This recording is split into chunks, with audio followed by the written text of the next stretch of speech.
여러분, 이스라엘은 들리지 않았던 것일까요? 아니면 듣지 않았던 것일까요? 오늘은 로마서 10장 16절부터 21절 말씀을 바탕으로 이스라엘의 복음 거부와 그에 대한 하나님의 응답을 법의학적 관점으로 면밀히 분석해 보고자 합니다. 믿지 않는다는 이 현상에 대한 깊이 있는 탐구를 지금부터 시작합니다. 우리는 지금 신학적 통찰과 법의학적 분석을 결합하는 시간을 갖게 될 것입니다. 바울 사도는 앞서 복음을 전하는 자의 발걸음이 얼마나 아름다운지 찬양했습니다. 하지만 현실은 참으로 냉혹했죠.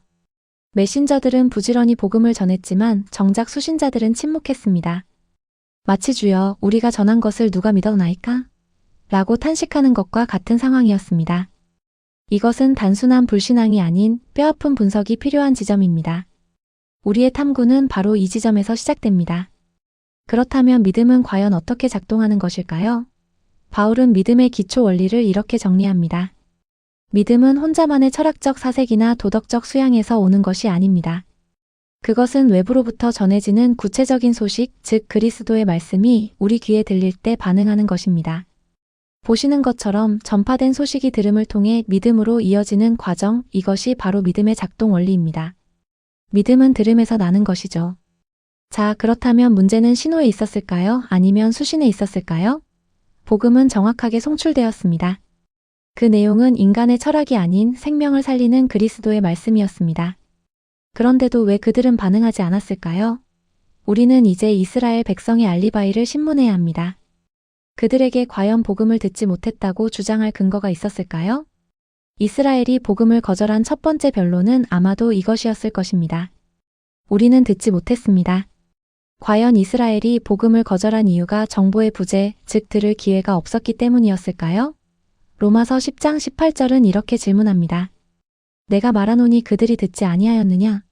바울은 이 질문에 대한 답을 제시합니다.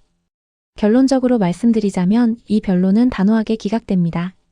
바울은 시편 19편을 인용하며 복음의 소식이 이스라엘을 넘어온 땅과 열방으로 퍼져나갔음을 분명히 합니다. 문제는 정보의 부재가 아니라 마음의 거부였습니다. 핵심 포인트는 이것입니다. 몰라서 믿지 않았다는 핑계는 결코 성립될 수 없습니다. 그들은 분명히 들었습니다. 이스라엘의 불순종을 이미 알고 계셨던 하나님은 특별한 충격 요법을 사용하십니다. 바로 시기나게 함으로 이스라엘을 자극하는 방법입니다. 모세의 글인 신명기를 인용하여 하나님은 백성 아닌 자와 미련한 백성을 통해 이스라엘을 자극하겠다고 선언하셨습니다.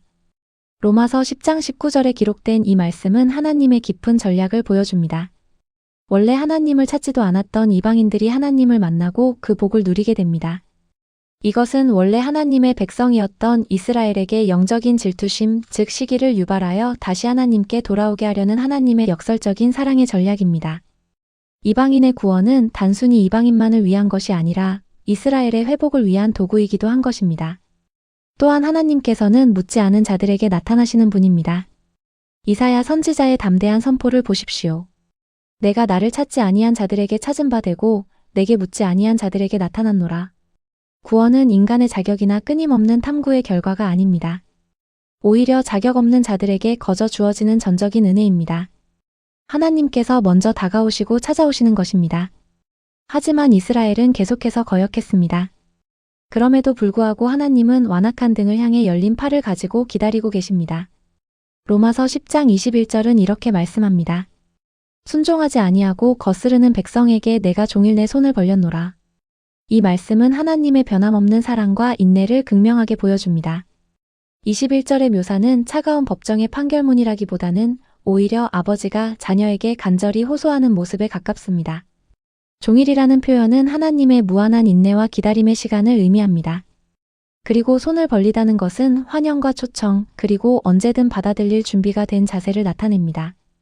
하나님은 집 나간 탕자를 기다리는 아버지처럼 복음을 거절하는 백성을 향해 지금도 여전히 손을 내밀고 계십니다. 오늘 말씀의 사건을 재구성해보면 이렇습니다. 첫째, 복음의 전파. 말씀은 온 땅에 명확하게 전해졌습니다. 둘째, 이스라엘의 거부. 그러나 그들은 순종하지 않고 하나님께 거슬렀습니다. 마지막으로 하나님의 반전 전략입니다.